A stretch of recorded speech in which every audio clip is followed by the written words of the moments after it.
आदेश, जय महाकाल, जय अघोर शक्ति। बहुत बहुत स्वागत है आपका आपके ही चैनल में।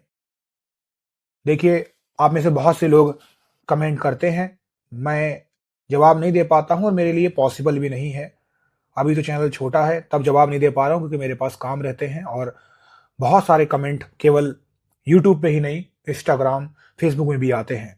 पर इसका एक तरीका मैंने ढूंढ निकाला है। मैंने अपना व्हाट्सएप चैनल बना दिया है जहां फ्री ऑफ कॉस्ट आपके कमेंट का मैं जवाब दूंगा। आप उससे जुड़ जाइए। व्हाट्सएप चैनल का लिंक आपको इसी वीडियो के कमेंट सेक्शन में देखने को मिलेगा। उस कमेंट को मैं पिन कर दूंगा। साथ ही इस चैनल के डिस्क्रिप्शन में भी आपको वो लिंक मिल जाएगा। मैं ऐसे 2 भाग्यशाली लोगों को रोज चुनूंगा, नाम लेकर उस कमेंट का जवाब दूंगा।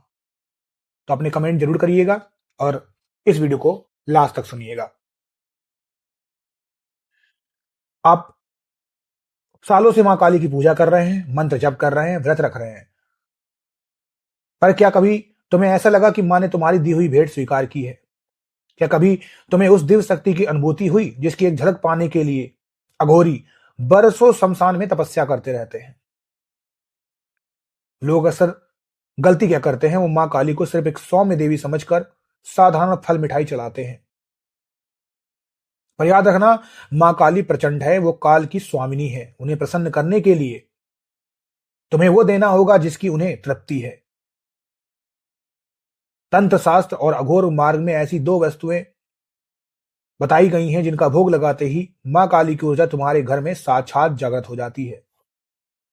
आज अपने इस चैनल अघोर शक्ति के माध्यम से मैं तुम्हें उन 2 गुप्त भोगों के बारे में बताऊंगा जिन्हें यदि तुमने सही तरीके से अर्पित कर दिया तो मां काली को तुम्हारे पास आना ही होगा। ये वीडियो कोई साधारण जानकारी नहीं है, यह अघोरियों के अनुभव का निचोड़ है। इसीलिए आपको इस वीडियो को अंत तक देखना है, सुनना है, क्योंकि दूसरा भोग वो है जिसके बिना मां काली की कोई भी साधना कभी सफल नहीं होगी।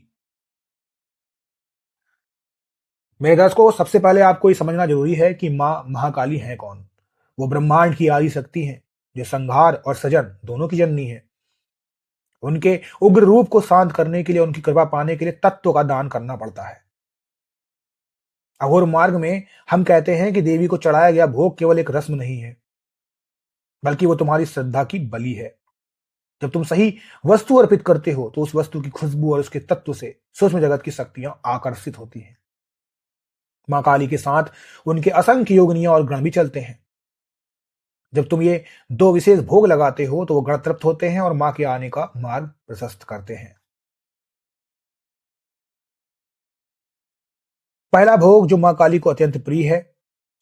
तंत्र में रक्त को जीवन की ऊर्जा माना गया है। प्राचीन समय में बलि प्रथा का विधान था, पर अघोर मार्ग में हम मानसिक बलि और प्रतीकात्मक भोग पर विश्वास करते हैं। अगर तुम गृहस्थ हो तो मां काली को लाल अनार के दाने या गुड़ और घी का हलवा चढ़ाओ जिसमें लाल रंग का चंदन मिला हो। पर अगर तुम साधना की गहराई में जाना चाहते हो तो मां काली को काली मिर्च और शहद का भोग लगाओ। शहद ऊर्जा का प्रतीक है और काली मिर्च शत्रु बाधा के नाश का। जब तुम अनार के लाल दानों के साथ शहद मिलाकर मां को अर्पित करते हो तो यह मां की तामसिक और सात्विक दोनों ऊर्जाओं को जागृत करता है। इसे अर्पित करते समय तुम्हारा भाव ऐसा होना चाहिए जैसे तुम अपना अहंकार मां के चरणों में बलि चढ़ा रहे हो। यह भोग चढ़ाते ही तुम्हें अपने कमरे में एक भारीपन और शक्ति का प्रवाह महसूस होगा। दूसरा भोग जिसके बिना काली साधना अधूरी है,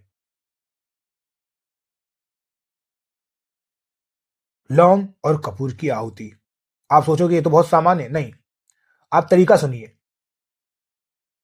मां काली को 2 साबुत फूल वाली लौंग और भीमसेनी कपूर की धुनी बहुत प्रिय है। लौंग तंत्र में स्तंभन और वशीकरण का प्रतीक है। अघोर विधि क्या है?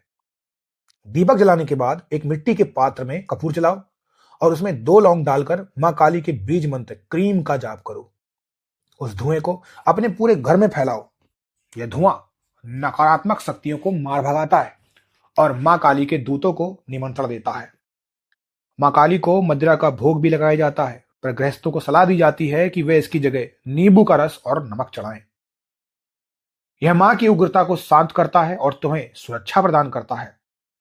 पर याद रखना, यह भोग रात के 9 बजे के बाद ही लगना चाहिए।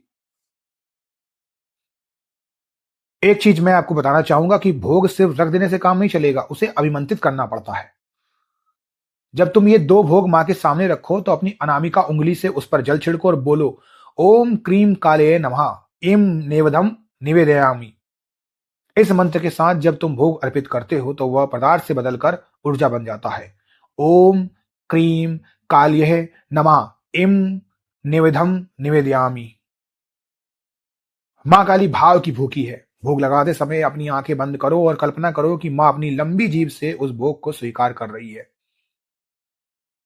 जिस क्षण तुम्हें अपनी रीढ़ की हड्डी में सिहरन महसूस हो, समझ लेना कि मां ने तुम्हारी भेंट स्वीकार कर ली है और अब वो तुम्हारी पुकार सुनने के लिए बाध्य है। जब तुम ये भोग लगाते हो तो मां काली अपनी उपस्थिति का संकेत जरूर देती है। सबसे पहले बंद कमरे में भी तुम्हें ऐसा लगेगा जैसे ठंडी हवा का झोंका आया। दूसरा, बहुत से साधकों को भोग लगाने के बाद घुंघरुओं की हल्की आवाज सुनाई देगी। तीसरा, बिना हवा के लौ तेजी से नाचने लगेगी। चौथा, मां के आगमन पर अचानक कमरे का वातावरण महक उठेगा। अगर ये संकेत मिल रहे हैं तो डरना मत, बस नतमस्तक हो जाना और अपनी मनोकामना मां के चरणों में रख देना। उस वक्त मां जो भी आशीर्वाद देंगी वो कभी खाली नहीं जाएगा। साधकों, मां काली जितनी दयालु हैं उतनी ही अनुशासित भी हैं। अगर तुम ये भोग लगा रहे हो तो मन में कपट मत रखना। मांस मदिरा का सेवन करके या किसी स्त्री का अपमान करके मां की साधना कभी मत करना, वरना लाभ की जगह हानि होगी। शुद्ध रहो, निडर रहो और मां पर अटूट विश्वास रखो। ये 2 भोग तुम्हारी जिंदगी बदल देंगे। अगर आप भी मां काली के उपासक हैं और आपको भोग लगाने के बाद कोई अनुभव हुआ है तो कमेंट में जय महाकाली लिखिए और अपनी बात साझा करिए। मैं ललित सिंह अघोर शक्ति तुम्हारे हर अनुभव का विश्लेषण करूंगा। इस वीडियो को उन भक्तों तक पहुंचाओ जो मां की कृपा के प्यासे हैं। अडिग रहिए, साधना करते रहिए और मुझे आदेश दीजिएगा। आदेश। जय महाकाल, जय महाकाली।